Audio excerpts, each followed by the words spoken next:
Welcome in on this Friday on the Maize and Blue Review. Dennis Fithian, joined by former Wolverine Jerry Diorio, who is ready to go and get ready for another Saturday of college football with Michigan involved. Just that right there is pretty good news, Jerry. Great to be a Michigan Wolverine, Denny. Love that saying. Yeah, well, this week is great. You know, there were many years that we all had to sit around and watch this championship Saturday without Michigan being there. And, you know, the old saying that absence makes the heart grow fonder. Now that Michigan is going back for a third year in a row for a lot of people, it's good. Like, I've seen a lot of Michigan fans like, oh, they know how to get right down to Indy now and everything. Like, they're used to this part. But, you know, that's what happens when you're set for 3 years in a row. But I don't think anybody's going to get tired of Michigan winning a Big Ten championship for 3 years in a row. And that's what's at stake tomorrow as we get ready to tee it up at 8:00 in Indy.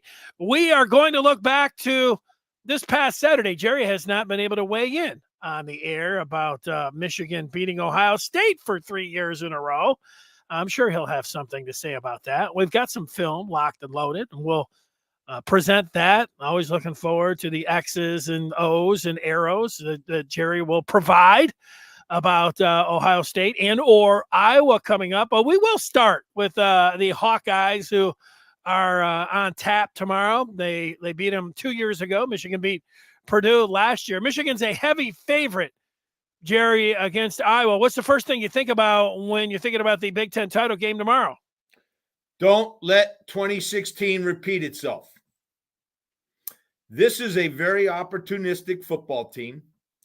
They're 10-2 and probably should be 11-1 when you look at the Minnesota game. That was a bad call. The kid, no, it was a bad call. He didn't wave his hand? He didn't wave his hand. Hell no, he was telling people, get away. Picks up the ball and goes. No, that was a bad call. And I think the Big Ten came back and said it was a bad call. But besides that, they're a 10-2 team. I saw them up close and personal when Western Michigan played them at Iowa City. And it's a very good offensive line. Excellent offensive line, excellent run game. I mean, they're not ranked high on their run game or anything, but they just seem to control the game and make you play at a slower pace than you want to play at. They're opportunistic. Iowa, their MO is play great defense, play great special teams, get the turnover battle won, and let's see who comes out at the end. Nobody is going to sit here and say that Iowa's offense is innovative and creative and all that. No, that's not what anybody's saying. What we are saying, though, is that Iowa's offense complements Iowa's defense. And when I'm looking at Iowa, I looked at all the stats, and I'm thinking, how in the heck is this team winning?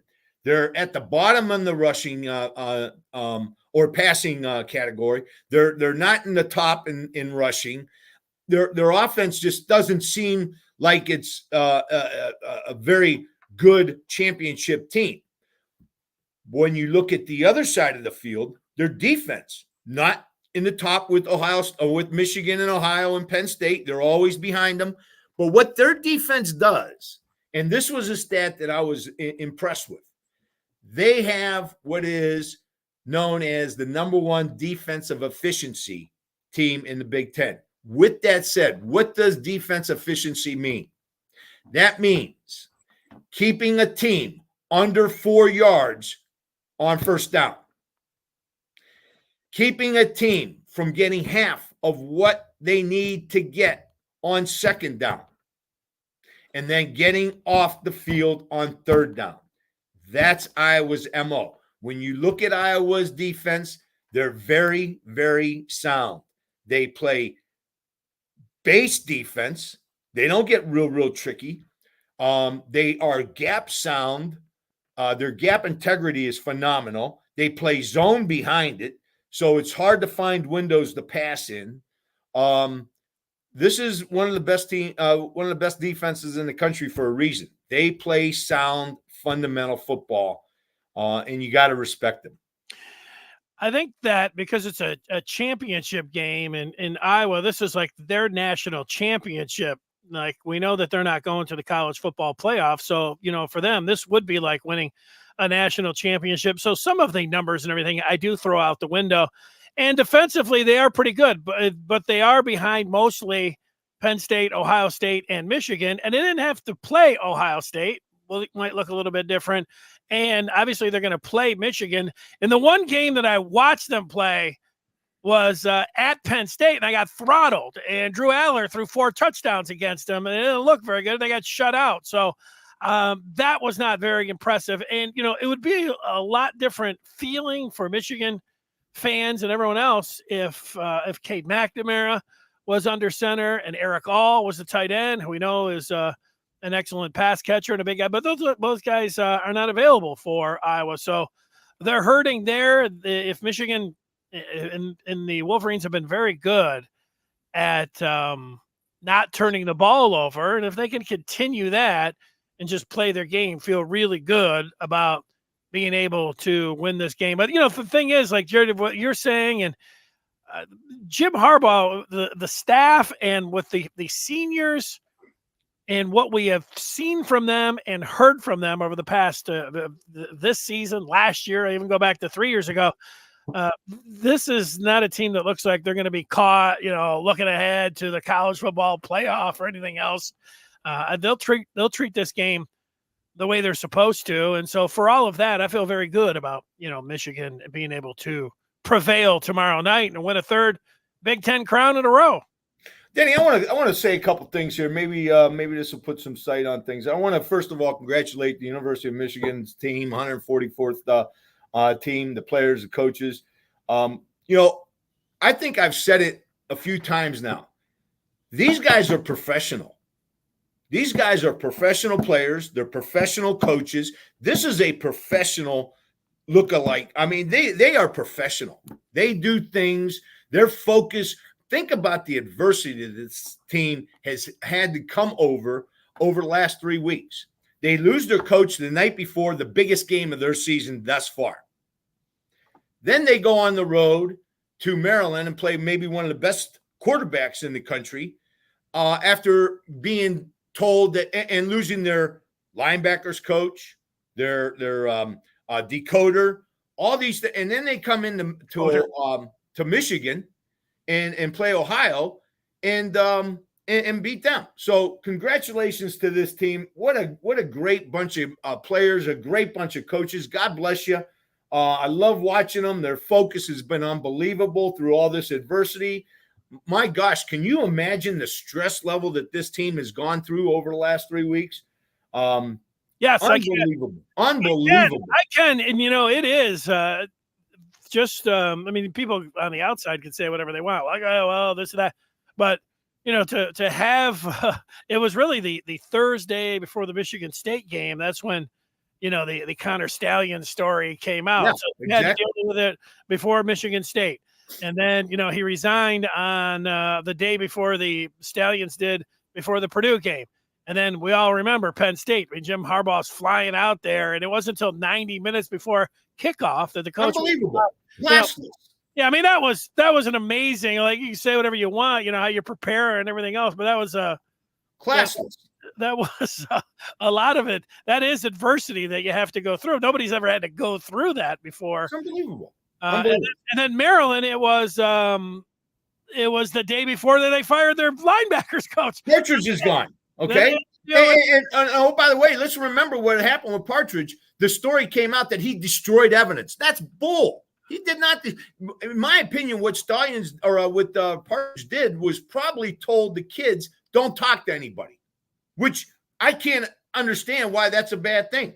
I mean, I understand that Michigan is saying, you don't talk to anybody. Don't say anything to anybody. And so Partridge goes out there, probably tells the kids, hey, don't talk to anybody. And then he gets in trouble for telling kids not to talk to anybody. So what Partridge, the big story on Partridge was he was destroying evidence. Bull. bull. Again, I judgment. don't know, Jerry. I mean, they canned him. I do know that, and I know it doesn't look good. So, I mean, we don't have any proof, and we would have had proof, Denny, I believe. We don't have any proof that he destroyed evidence. Well, I think that would have come out. I mean, they fired him for a reason. So they fired him because he went against the Michigan directive. That's what his statement said. That's what everybody is saying so far. I'm staying with that. Until somebody is proven something differently, I'm staying with that. He got fired because he went against the Michigan directive. Okay? Yeah, That's it. I'm just staying with the adversity angle. It was a day before they're getting ready to play Maryland, and then everything that already had gone on, and then they had to can him. I mean, whatever he did, whatever it was, I mean, they had to fire him. So it was Let's put it this way, Denny. Nobody knows. How about that? Well, yeah, I mean, I'm just talking about having to fire a coach, not only in season, but after everything going on and a part of this. Well, I mean, it's still a negative. I would put it as it's not a positive. It's not like you look at this and say, oh, well, hey, Michigan, they're just everything's great here. You know, they got to can one of their coaches. Like before this, mostly the story was, this guy's just all by himself. None of the staff knows, and then all of a sudden, well, they got to fire this guy. So. I mean, look, we see all the statements and everything else. It's hard for me to believe that, and then you see I say it's hard for me to believe. If you're telling me that, that they fired him because he knew about this situation, I would agree with that. So, I mean, like, that's to me why they ended up, needing to have to, and they didn't like exactly how he was, operating. So, I mean, it was a negative. It's a negative, but the other part is they had to go into Ohio State without their head coach, which, they had to have Sharon Moore, and then they're going in there. To me, that was a big piece of this. And then we didn't know JJ McCarthy was a little banged up as well. So we weren't exactly sure how he was going to perform, but out of all of that, Jerry, whatever you think about it, and, we don't know all the entire story. Michigan's able to beat Ohio State. How about that? How about being able to? Like I said, congratulations to Team 144. I want to also congratulate Ohio. Those players are good.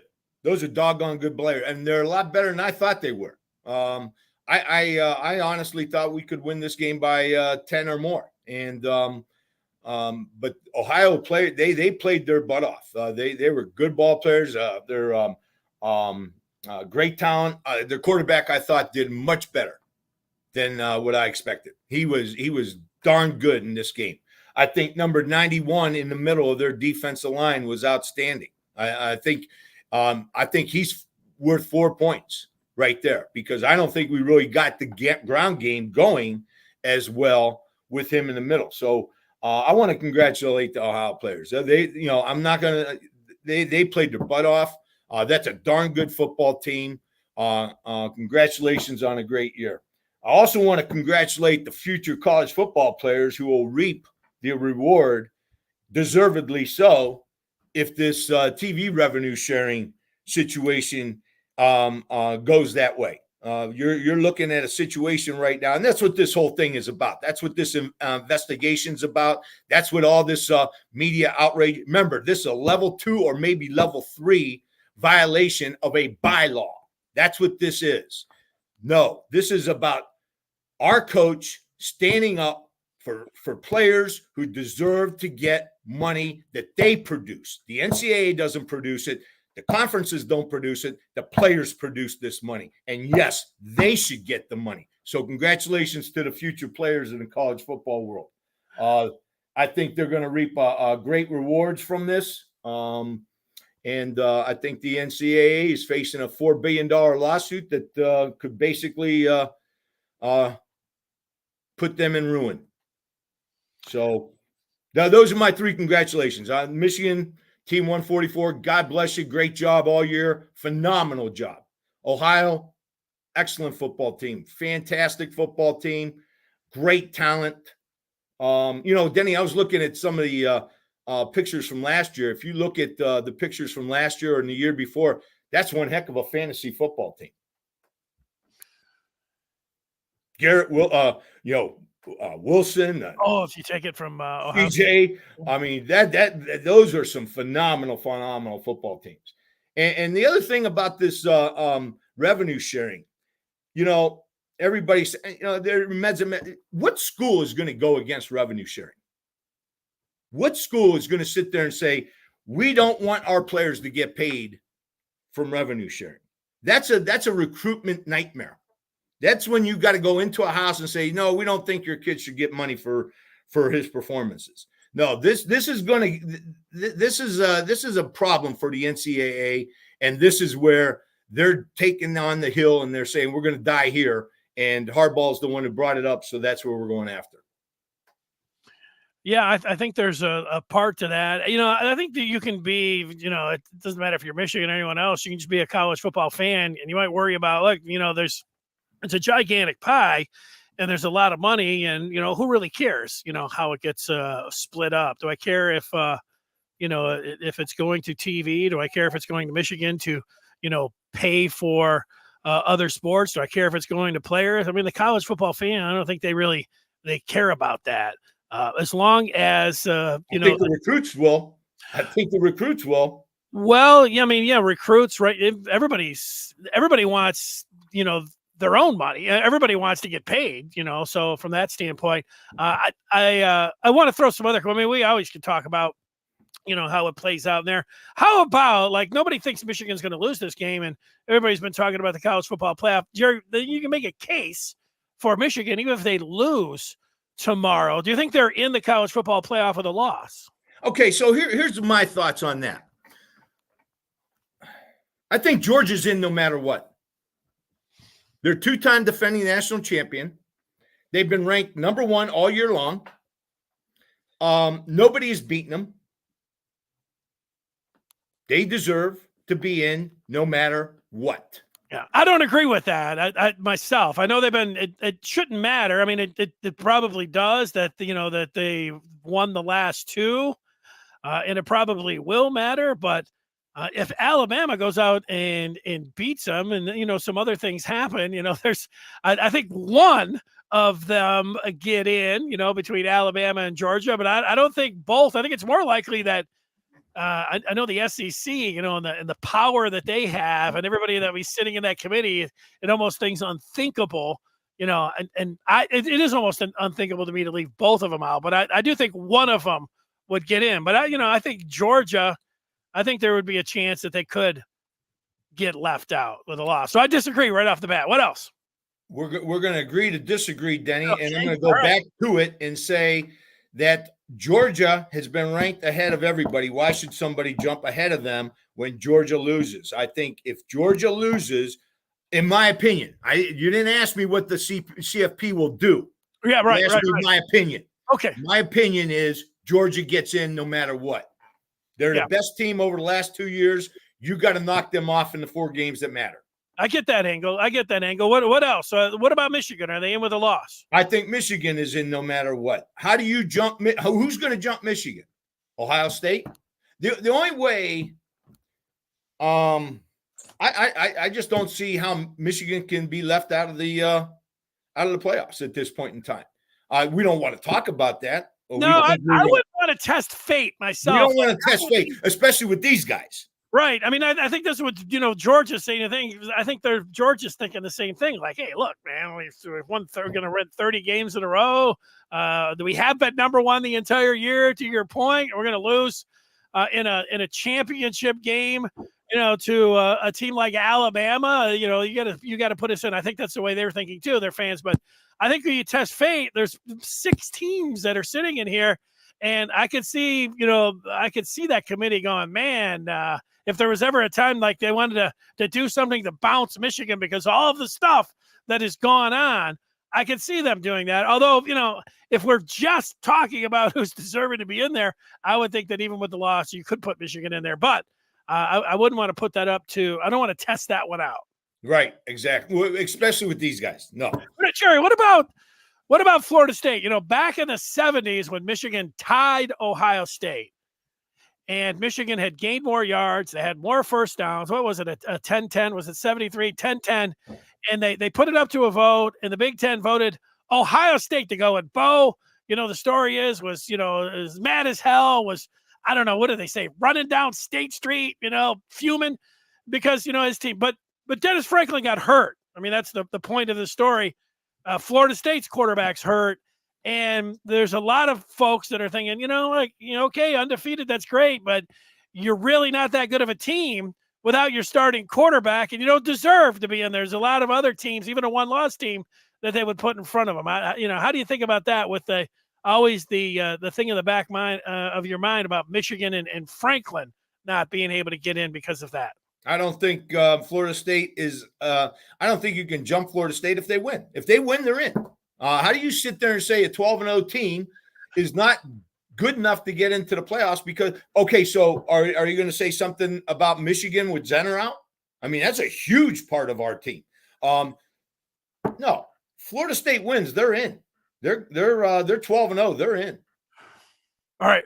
What about if Alabama wins? You're putting Alabama and Georgia, but Texas, only they beat Alabama, so they should be in too. There's only 4 teams. I mean, that's the whole point. I mean, there's some parts here where that's why the Michigan, no one thinks that they're going to lose, but that's why there's a lot of teams that are thinking they're going to get in. If you want to you're starting to talk about putting 2 in from the SEC and Florida State. There's Texas and Michigan. And Michigan. We haven't talked about how many you got. No, wait a minute. I will say this scenario, because Denny, we're also getting ahead of ourselves here. What if Washington State wins tonight?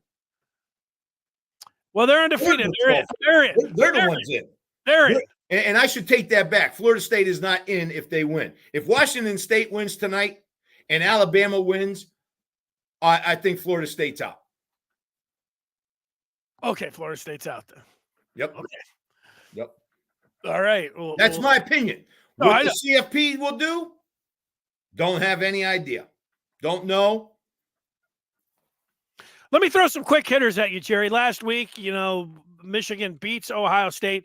Now, Jerry, you started out, you did play right guard, and then you ended up, when you were a senior, moving over to left guard. But I was actually strong guards, Denny. I was actually the strong guard. We rotated our line. We went offensive, strong side, quick side. And so I was the strong side offensive guard.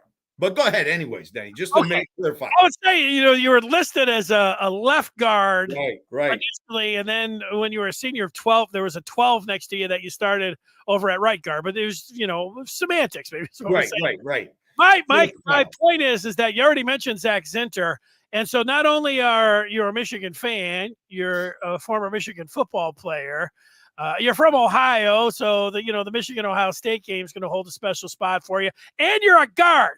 So all of those things. So when you see Zinter going down, your emotions over, are even, I would think, even more involved than your average Michigan fan who was devastated by coming back from break. And obviously, if you're at the game, you had to even deal with that. The whole stadium being quiet. What about your emotions when Zinter went down? I was heartbroken for the young man. He has been just an outstanding player for the University of Michigan. What a bright future he has. I'm glad to hear that the surgery has gone well, that things are looking positive for him. But I was sickened. I was sickened. My stomach was turning. For our team to respond the way they did when Zach went down, unbelievable. Because it wasn't just the next play.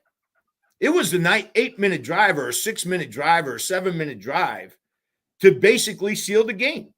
I mean, that team, they seemed like they didn't miss too much of a beat.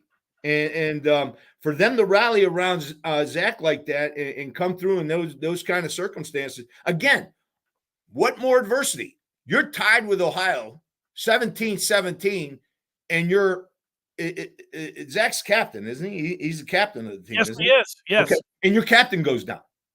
And your 3-time all Big Ten, 2-time All-American offensive guard goes down. That's huge, especially for a team that likes to run the ball. And what do? We come out the next play and score a touchdown right off of Keegan, who I said all along, I think he should be in the Outlet Trophy call as well. I mean, he's had a phenomenal year, and he played a phenomenal game against Ohio. and we run right behind him, and Corum scores a touchdown. And I love the fact that he threw up the 6-5 after that. But then when we come back and we take that 7-minute drive and stuff it right down their throat, Blake Corum staying in bounds on that one first down play. That's what this team is about. This is a phenomenal football team. They're professional. Yeah, and it has been talked about, but when you have your leader go down, you have to, however long that was in real time, I don't know, 5 minutes, could have been 10 minutes. I'm not sure, but so you're out there and you're completely drained. You don't know the effect of that injury. It's just it was uplifting to see him raise his hand up.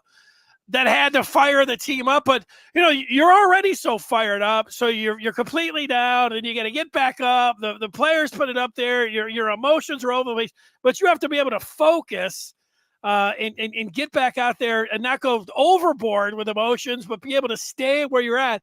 That part of it, I mean, that's a huge thing. I mean, like, I know the players talk about, you have to deal with adversity and you have to, forget about the last play, and you're playing for your guys and everything else. But that part was something else. To be the very next play, and then for them to close it out and win the game like they did by putting a guy who plays maybe a couple snaps during the week at guard, but he's been tackled, and then you're shuffling it around there, and no penalties, and you continue to have the success like that. Amazing job. Well, you know what? I'll tell you, there's a lot of things I've been proud about Michigan, especially over the last month and a half.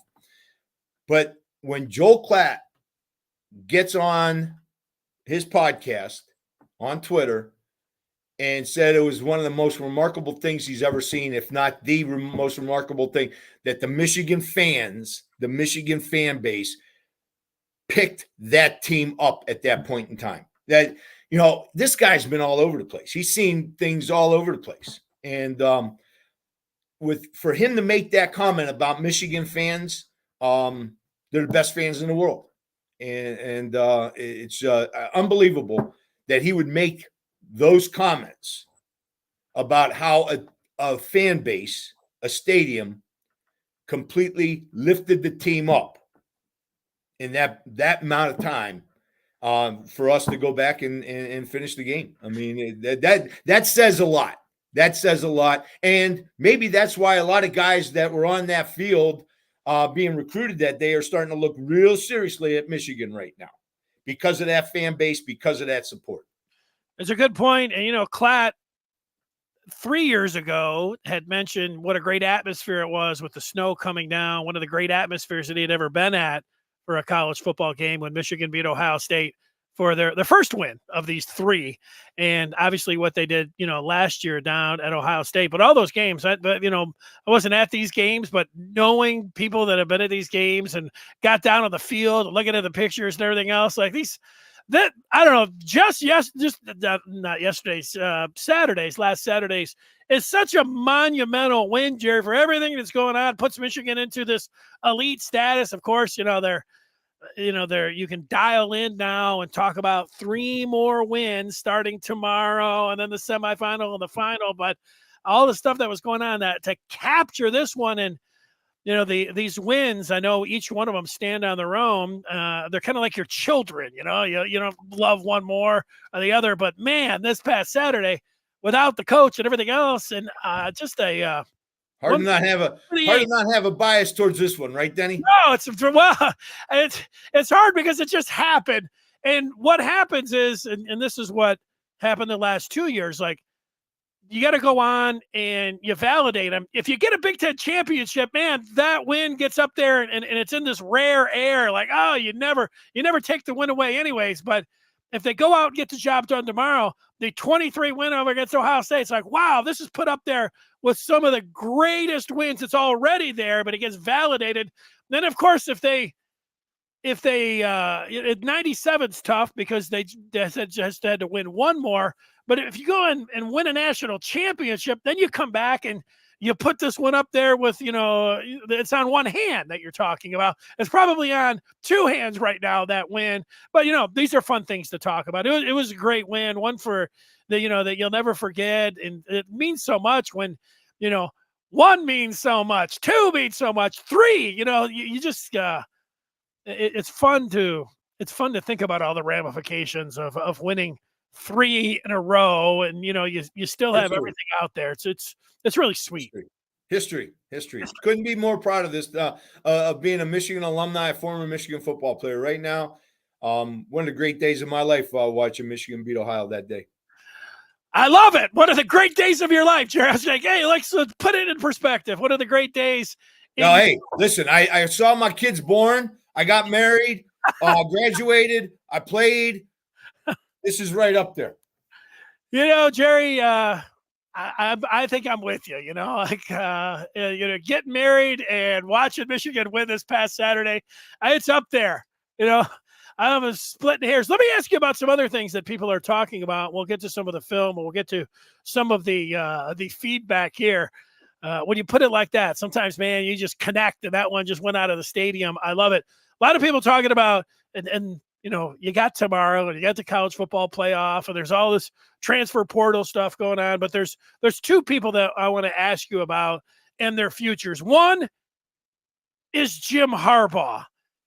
He's back tomorrow, and I know a lot of people are looking forward to after the game, where the commissioner Tony Battini would have to hand Jim Harbaugh the Big Ten championship trophy. Can't wait to see it. That is great. What about people that ask you, just what does Jerry think about the possibility of Jim Harbaugh being back on the sidelines for Michigan, next year and for the foreseeable future for the rest of his career? What do you think? Again, nobody knows, but here's my take. Right. Nobody knows. That's right. Here's my take. Jim Harbaugh has family in Ann Arbor, Michigan, meaning his mother and father, his kids. All those people are rooted in Ann Arbor, Michigan. That's hard to leave. Number one. Number two, he now sees that he has the support not only of the fan base, but of the president and the regents of the University of Michigan. That's hard to – I'll tell you what, Denny, that's one of the most underrated positives that a coach can look at. When you are supported by your administration, when you're supported by your regents, and, I mean, they're going to bat this way for you, that's hard to walk away from. And I think Jim is going to probably be looking at about $125 to $150 million contract. It's going to be outrageous because he deserves it. He's the best coach in the Big Ten, bar none, and he's one of the top 3 to 5 coaches in the country. Why would we not pay him that kind of money? Yes. And, oh, by the way, we just found out that I just found out that I think our assistants are going to get more money. Okay? So now you have your money, you have your family, you have your support, you have your NIL. You know we're going to put more money into NIL now. You know we're going to put more money into your coaches. I mean, he's living a pretty good life, in my opinion, in Ann Arbor, Michigan. Why would you go to Carolina, who just fired their coach within a 1-year deal, when the coach wanted to pick CJ over what they got? You mean so the why owner? Would you go? What? Or the owner? That was. Why would you go there? Why would you go to Chicago when you know that that's a volatile situation and could end quickly as well? You don't know. You got Fields sitting there at quarterback, and they're talking about drafting Caleb Williams. What has Caleb Williams done that says we need to move Fields out? I don't know. Fields has been hamstrung because they've kind of told him stay in the pocket. Now they're starting to let him loose a little bit, and now he's starting to come back around. That's a hard position to be in, to go into a pro team like that when you know you might be out in a year and a half, 2 years. So, in my opinion, I think there's a lot more good from Jim staying at Michigan than going to the pro. I don't think Jim needs to be in the pro. And oh, by the way, there's one other thing that I'm going to say that might mean Jim is staying at Michigan. I think he wants to be an advocate of revenue sharing for TV. I think that's a huge part of his makeup right now. And God bless him for that. That's outstanding. I think he wants to be that advocate. I think he wants to be that voice for the players. And why wouldn't you want to play for a guy like that? I mean, if I'm a top-notch player, I want to play for somebody who supports the players. Jerry, you're like Mr. December here on December 1st. Reggie Jackson was Mr. October. It was Jackson hit those 3 home runs in the 77 World Series against the Dodgers. Man, you're just knocking them out of the park here. When it comes down to Harbaugh, I could make some but I think you led off with, nobody knows, but then you made your case. So there's no reason to go into any of the particulars there. So let me get to the other one before we get to the film, and that is J.J. McCarthy. J.J. McCarthy has had a wonderful year. J.J. McCarthy is something else as the Michigan quarterback. Yeah, he got banged up against Penn State, and you could tell he was a little bit banged up against Maryland. I don't know. He made some runs against Ohio State, but he beat Ohio State again. He's beaten them as 2 times in a row as a starter, 3 times in a row since he's been here. He's been here for 3 years. He's 3-0 against the Buckeyes. Let me just ask you the direct question. What are the chances you think of J.J. McCarthy coming back for his senior season at Michigan? Well, I think there's a lot of good for him to stay. He's not going to be one of the top quarterbacks taken in the NFL draft. He's going to take less money. He's probably already getting pretty good money with his NIL deal, and it's only going to get sweeter with Michigan. You know that. I mean, who's to say he's not doing Dr. Pepper commercials next year and making NIL money for that? I mean, Caleb Williams, he might take a pay cut going into the NFL this year. But, I think JJ has got a sweet home here in Ann Arbor. Again, I don't know anything.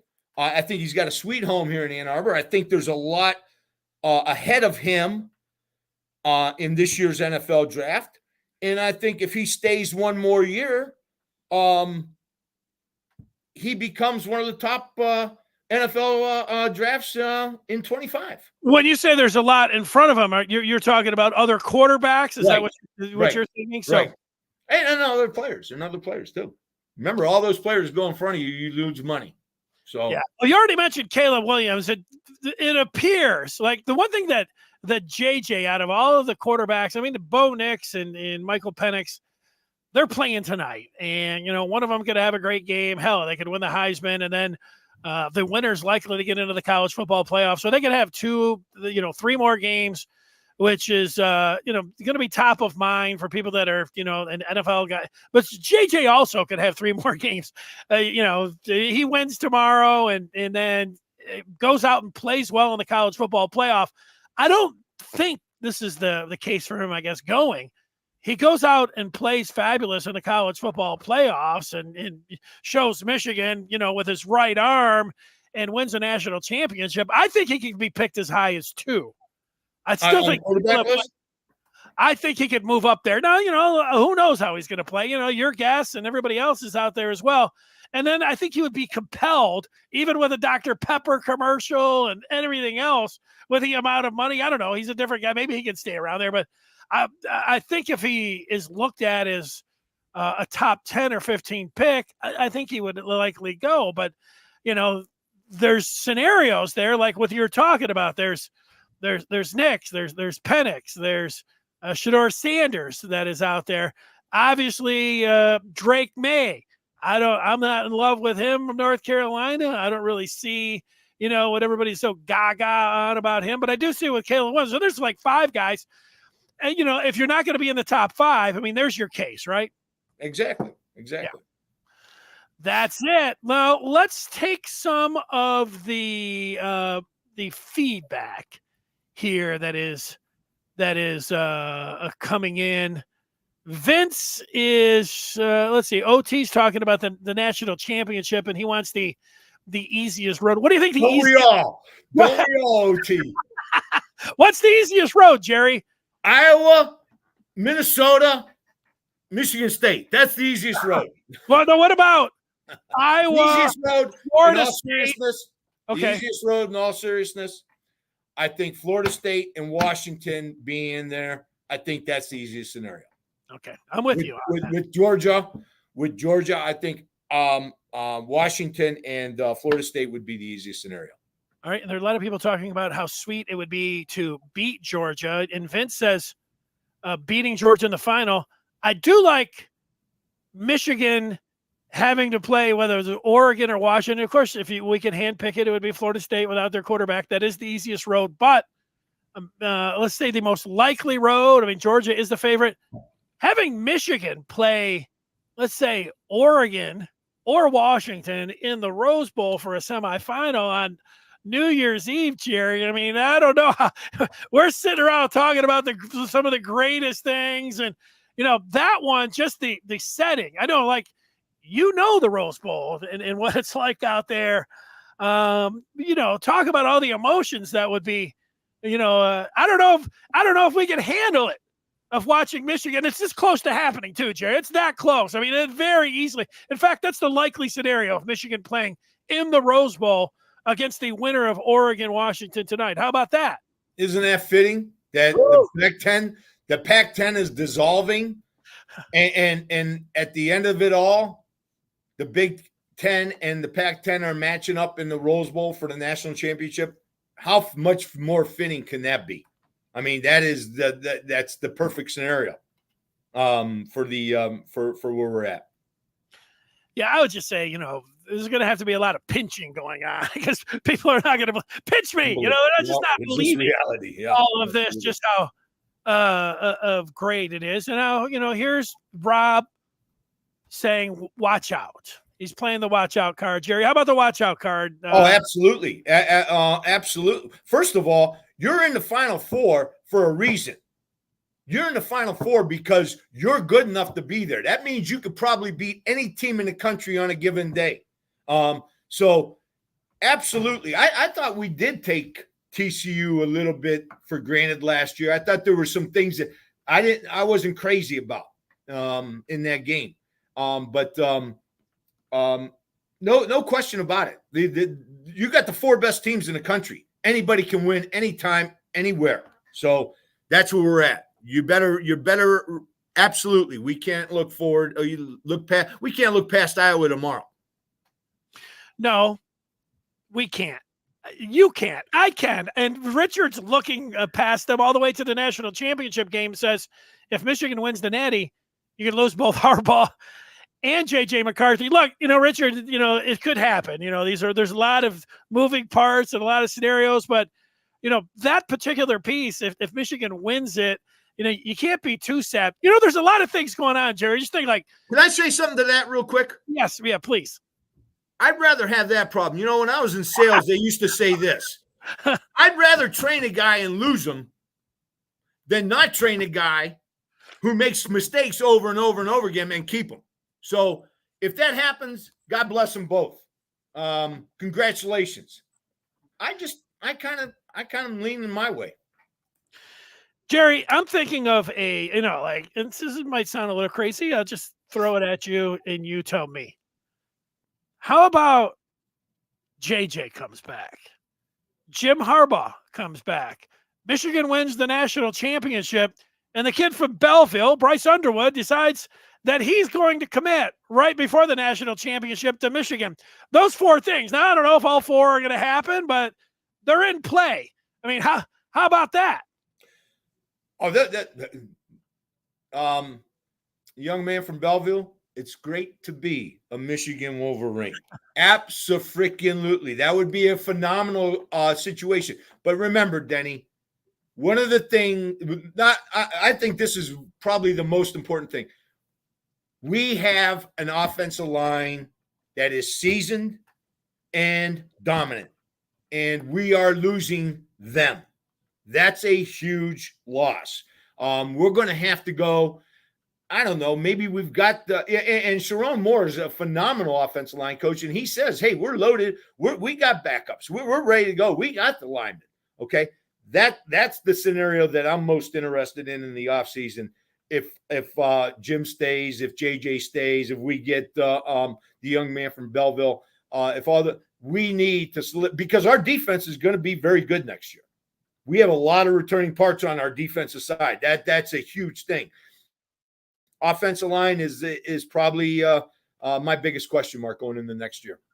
Well, it's a great point, but the way they hit with at first it was the Magnificent Seven, but it ran up to 10 players out of the portal, and the impact from Josiah Stewart to Ernest Hausman to Josh Wallace on the defensive side. Oh yeah, James Turner ended up being a hell of a of a place kicker. Yep. Along that offensive line, Nugent, Henderson. Oh yeah, the tight end AJ Barner. Yep. Their backup quarterback. Like they are great at the transfer portal. Let me ask you about the transfer portal.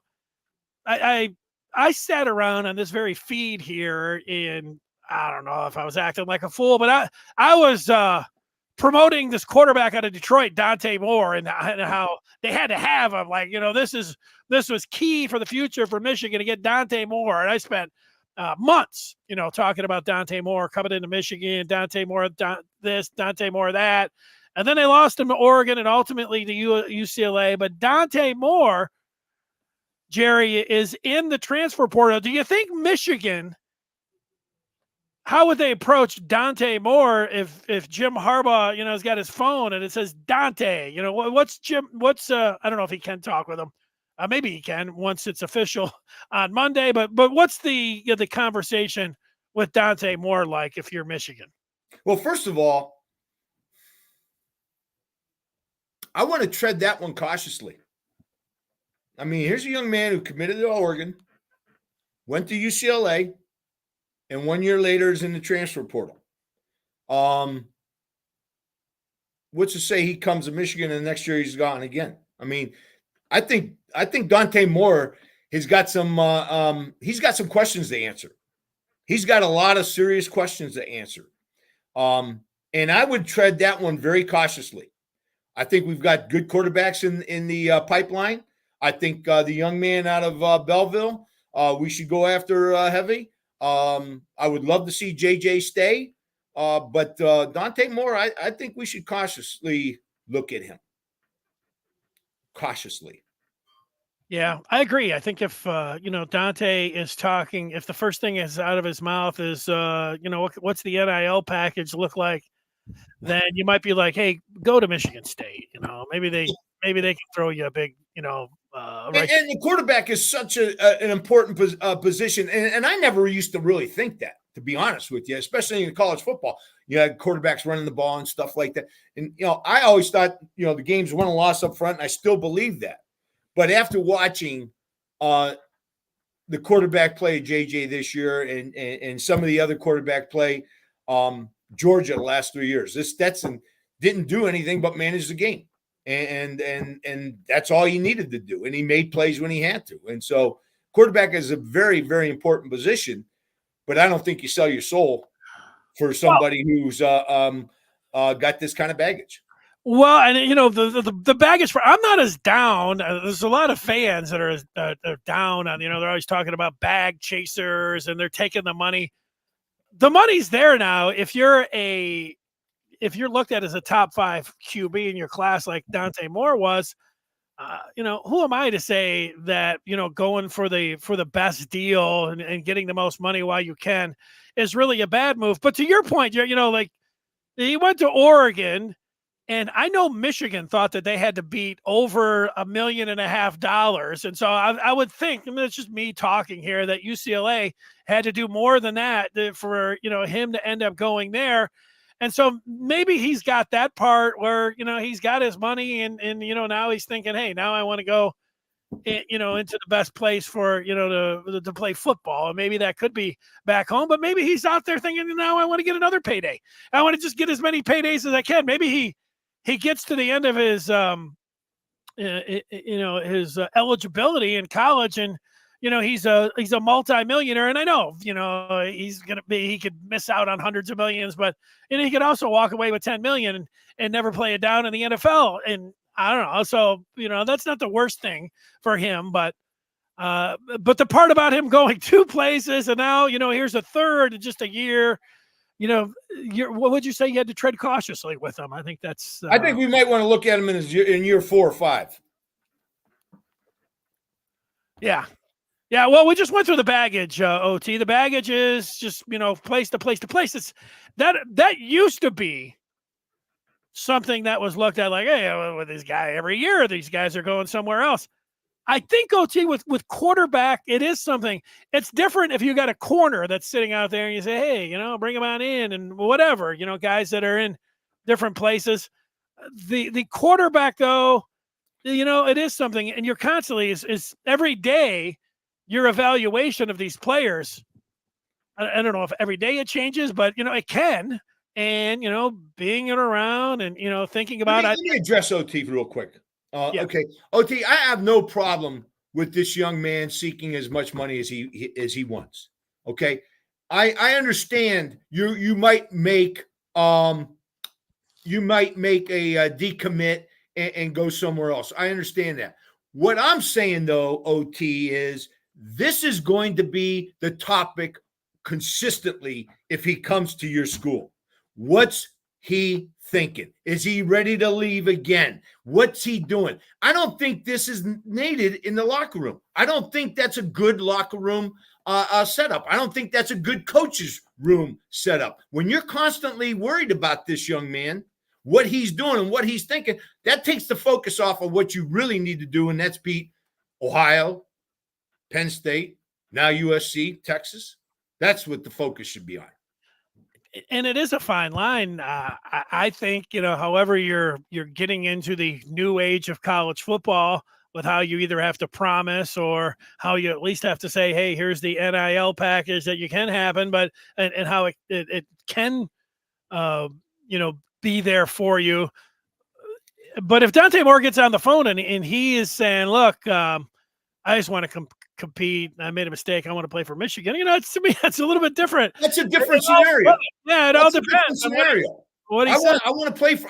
I'm homesick. I want to leave UCLA. I want to go back home to Michigan. I made the wrong decision. I understand that.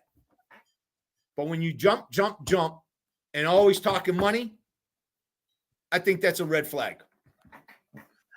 Yeah. And OT does have a point. We're judging him. OT has a great point. I understand OT's point, but what I'm saying, the history looks dangerous.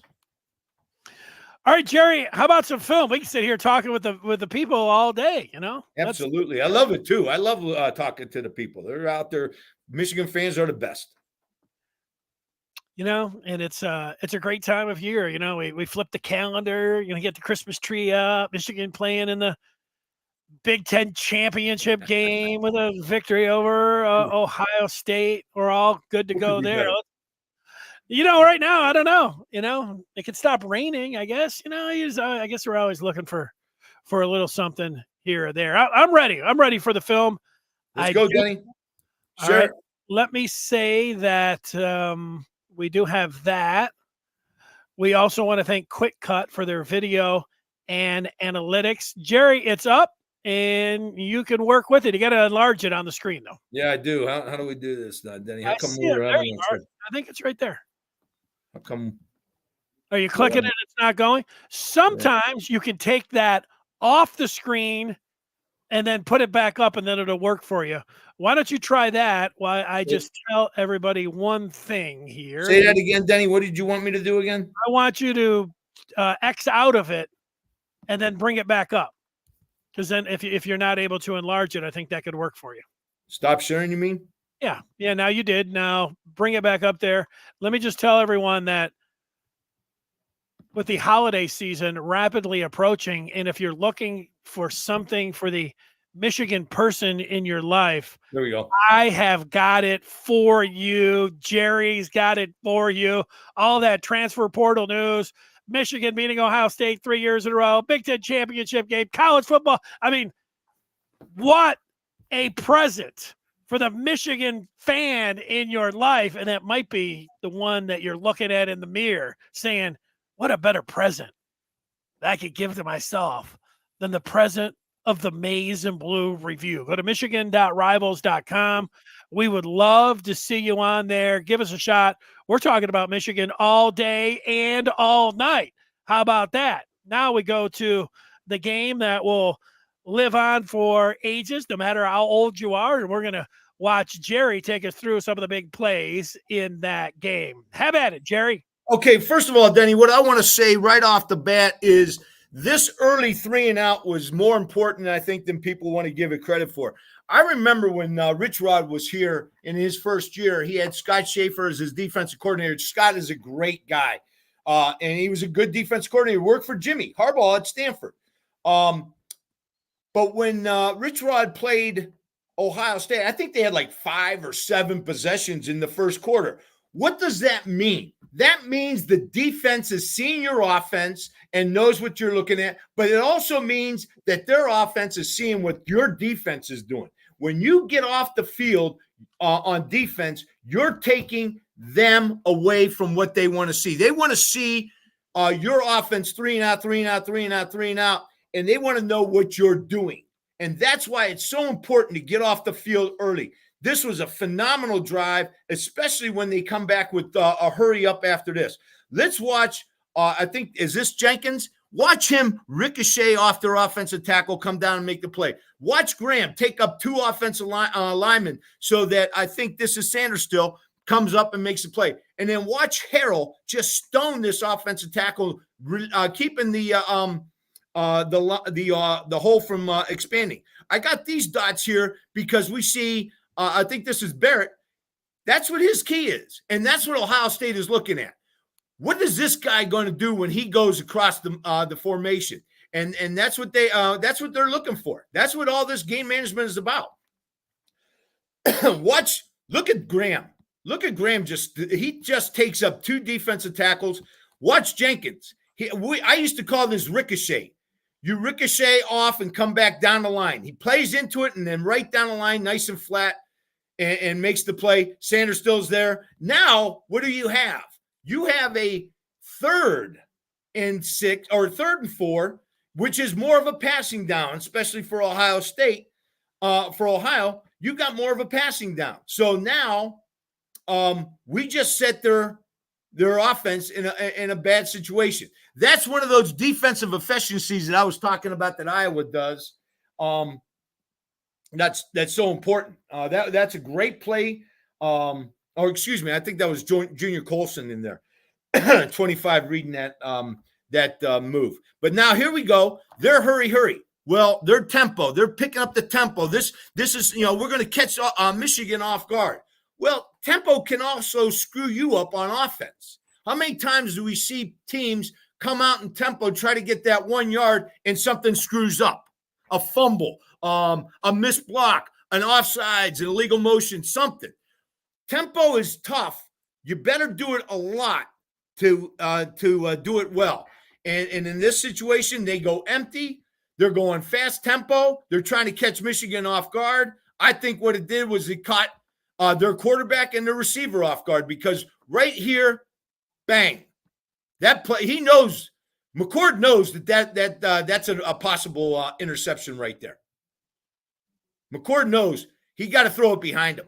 He's got to settle him down a little bit, and then he takes the hit. So this was a huge series right here to get off the field that quick and just set the tempo for the game. It was a great victory right off the bat for Michigan, and great tempo. And God bless the fans. I'm with you. God bless the fans. They were awesome this game. Fantastic fan support. You can't say enough about it. It was a true home field advantage. True home field advantage. Where's the red? I didn't see much. Denny. I didn't see any. I didn't see much. That might have been okay. We won the running game again for the 22nd straight time in this rivalry in the game. The team that runs the ball the most, the best, wins the game. I'm going to take this real slow. Denny, if this is the last thing I talk about, so be it. Everybody wants to talk about culture. Third base wants to talk about He wants to get a tougher team. He wants to run the ball all year long. He's talking about that. What people tend to forget is that these guys right here were recruited for a different reason. They were recruited to pass the ball. They're not your more athletic offensive line. They're big. They're big bodies. They're hard to get around, but they're not great run blockers. That is the culture. The culture is set in recruiting. The culture is set in transfer portal. It's not set at the beginning of the season because you want to be a running team. You've already committed. You have all these great receivers. You have this great pass blocking offensive line. That's hard to go from that philosophy to we're going to run the ball now. Oh, by the way, there's one other thing on that side. If you want to run the ball, you know you better stop the run. And again, we recruit the defensive linemen that are stout and that are going to stop the run. Watch Grant here play in front of the center. This is not a very, and this center is a good ball player, by the way. I thought he did a nice job, but he doesn't take a great step front side on Grant. I just don't think that you can sit there and say, we want to run the ball with what you've already recruited. I think that is very underrated. Watch, is it Graham? Who's up there at top? Oh gosh, number 8. Derek Moore. Derek Moore. Watch him ricochet. Here's that left tackle getting beat inside. He's not great at run blocking. The one thing I would say is I would like to see Grant settle his feet a little bit more and punch right back. But he gets to the front side of that center because the center does not take the best front side lead step. You've got Harrell coming off the corner, off the backside. In my opinion, that's what the last 3 years has been about. We have established a culture of wanting to run the ball. They have gone back to they want to throw the ball. And so you recruit those types of players, and that's the problem that Ohio State has been facing the last 3 years. We've recruited the guys that know how to run the ball, know how to stop the run. They've recruited the guys that can throw the ball, that can catch the ball, that can pass block, but they're not great at running the ball. Okay, here's a little, Scar always talks about what motion does to you, and it does. It puts you in conflict. Watch what happens. We got Johnson lined up on Harrison all day long. That's what our matchup was. We wanted this matchup as much as possible. But when you motion out, now Johnson leaves. Now we've got somebody else on Harrison, and that's a problem. Now, the problem for Ohio is that Barrett walks out as well. And so what does Barrett do? He gets into that little hook to curl zone underneath Harrison.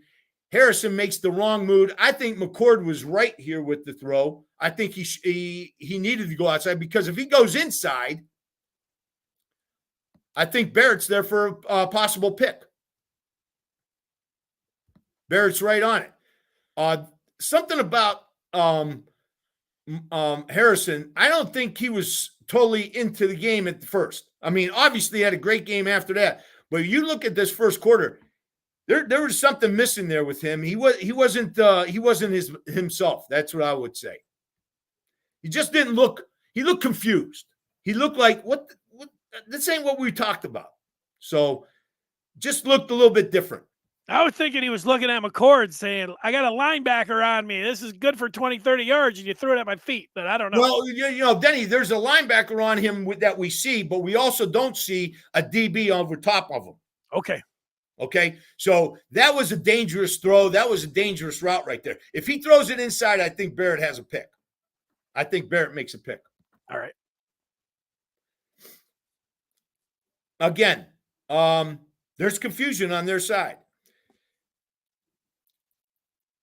Stoned at the line of scrimmage. Watch our guys.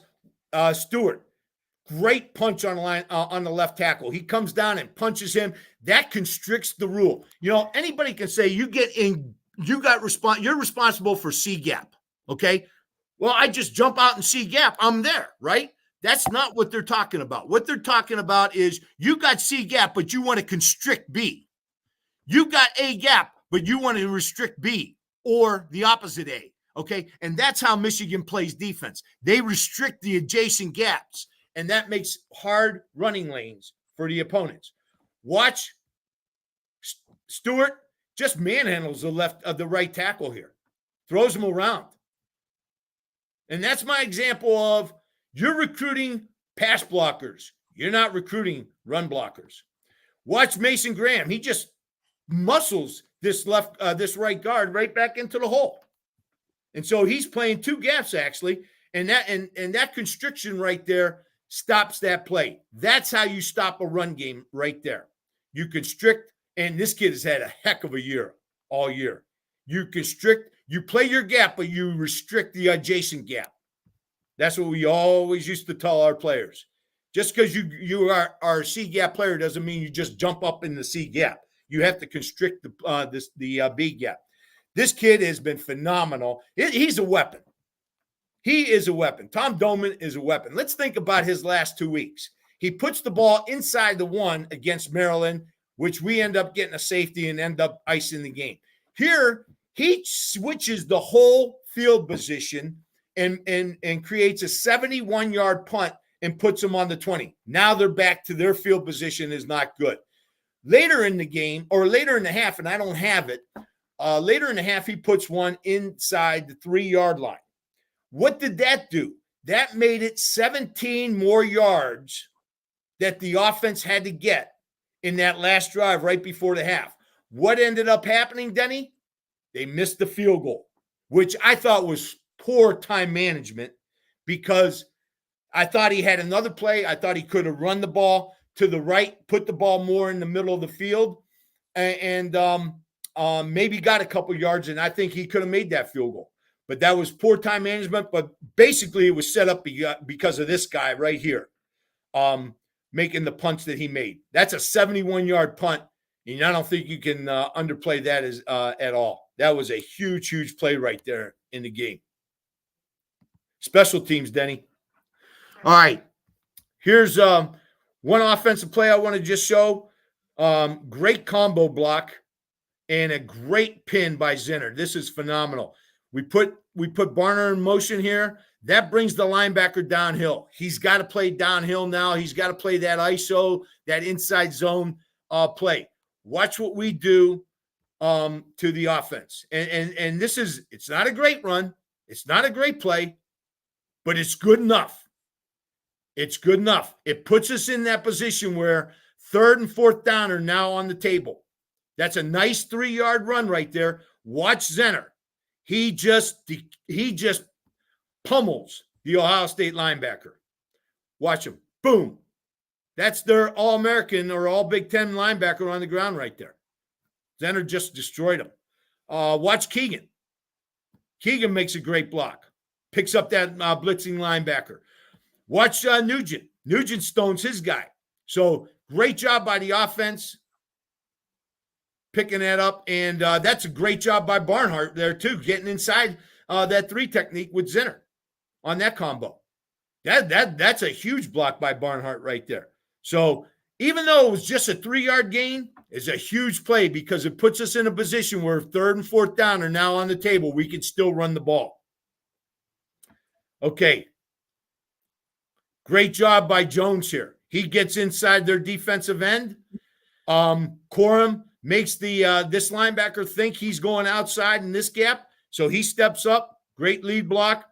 Zenner is so aggressive. He's almost offsides here. But great job by the offensive line.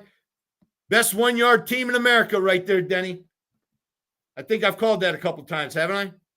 Yeah. Well, Corum, 22 touchdowns. It's the most in the country. Best 1-yard team in America. Great job by Jones getting inside there. Touchdown. Great job. Okay. Why is this not playing? Well, look at this over here, Denny. You got first of all, they call a timeout because our defense confused him. Okay. That was a costly timeout. think about this going into halftime. They only have one timeout and 97 yards or at least 50-some yards to get in field goal range. This was the start of it. And if you look at these, why aren't these receivers in on this conversation?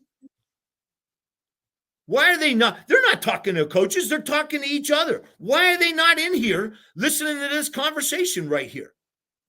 This is a problem that Ohio State has. This is a major problem. These guys think they know more than what's going on in this brain trust. And so that's a problem that they have. And there's some doubt. You see some doubt right here. Okay, so that's one timeout.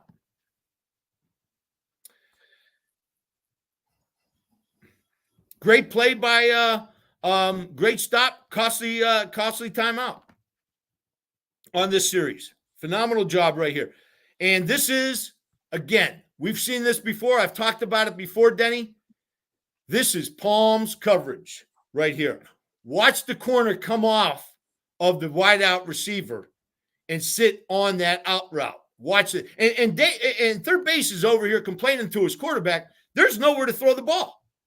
There is nowhere to throw the ball here. If he throws it there, if he throws it right there, it's a pick six right there. If he throws the ball correctly right there, it's a pick six. Let's go back to this receiver right here. He's not open because we got somebody over top.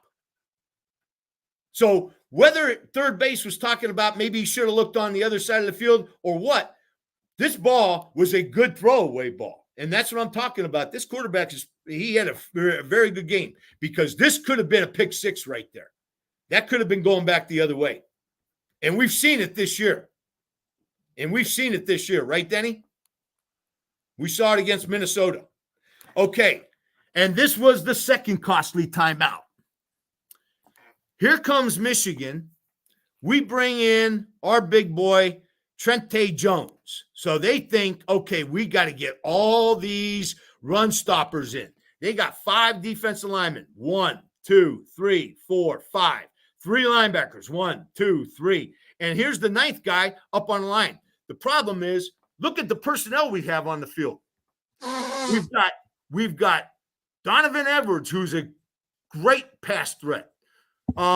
We have Roman Wilson right here. And I believe this is more. So, and now, not to mention, we got Bredesen, who's going to line up in the fullback position. They're outmanned. They know it. This is a touchdown waiting to happen if they don't call timeout. We have them confused once again. 5 D linemen, 3 linebackers, and we got 4 potential threats right here to throw the ball deep or throw a big-time ball, okay? Another costly timeout. That scenario right there, Denny, that might have been the game right there.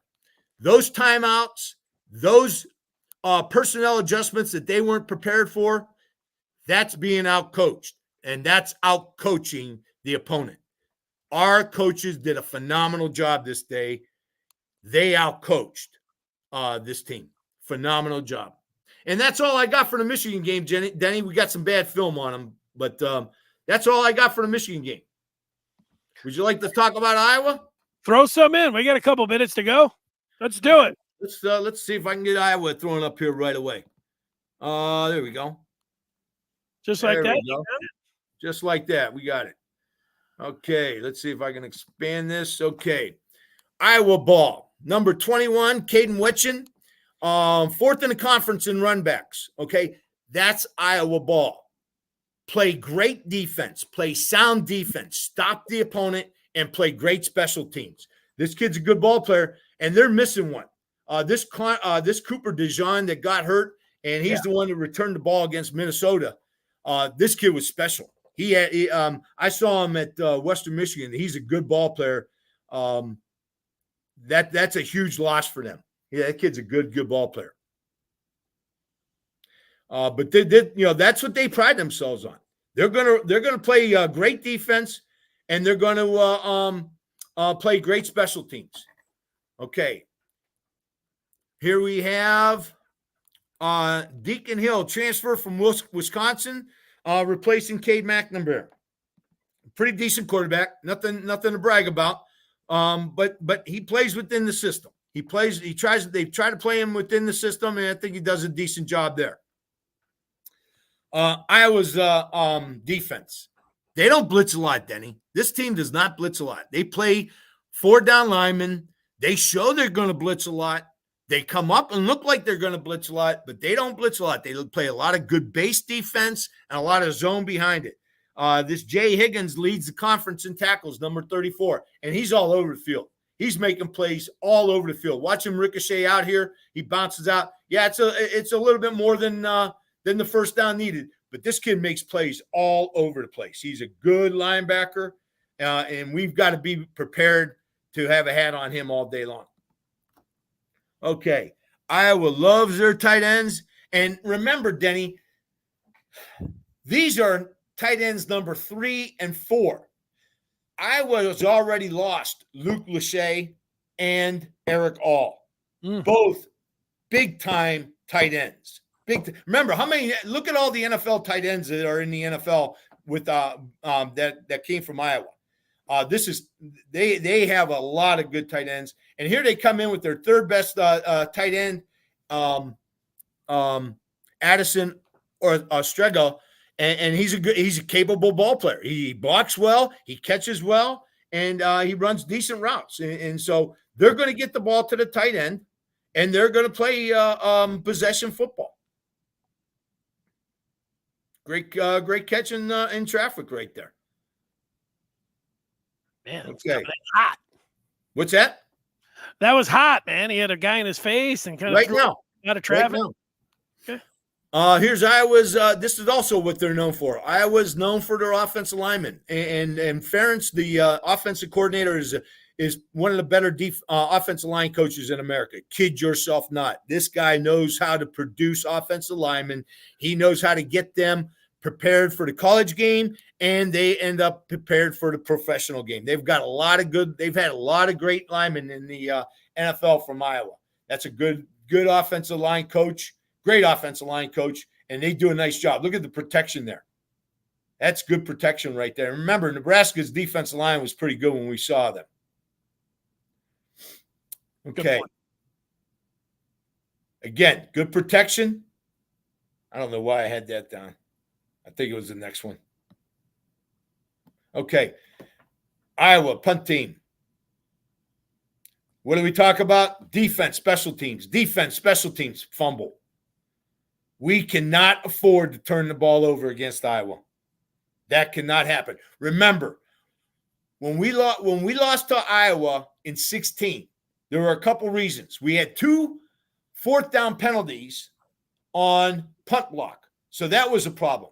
But we also gave up a safety because they got the ball down on the 1-yard line. We gave up a safety on a blitz, and that's basically changed the game. We cannot afford turnovers, can't afford missed assignments. Watch this kid punch this out. Tell me they're not practicing that. They are practicing turnovers. They want turnovers. That's how they're gonna beat teams. You look at their stats, Denny, they have nothing that says they should be in the Big Ten championship game, except for defense efficiency and special teams. That's it. That's the only thing that they hang their hat on right here. Here's Iowa defense. Look at this. 4 down linemen. That's it. That's it. They don't rush. They don't blitz a lot. They play coverage behind it and let the rush get home eventually. These guys are well covered. And I know it's Nebraska. I know it's not the greatest pass team in the world, but it's pretty. It's a lot easier to cover 4 receivers with 7 guys than it is with man on. So this team knows how to play base defense. They know how to cover passes and support the run. All right, this is Steven Stillings, another fullback. All this action over here, Denny. All these big bodies over here. We're thinking we're running over here. What does Iowa do? One of their premier plays, boot. He's got 2 people open here. He's got both tight ends open. This kid's capable. This kid is a capable tight end right here.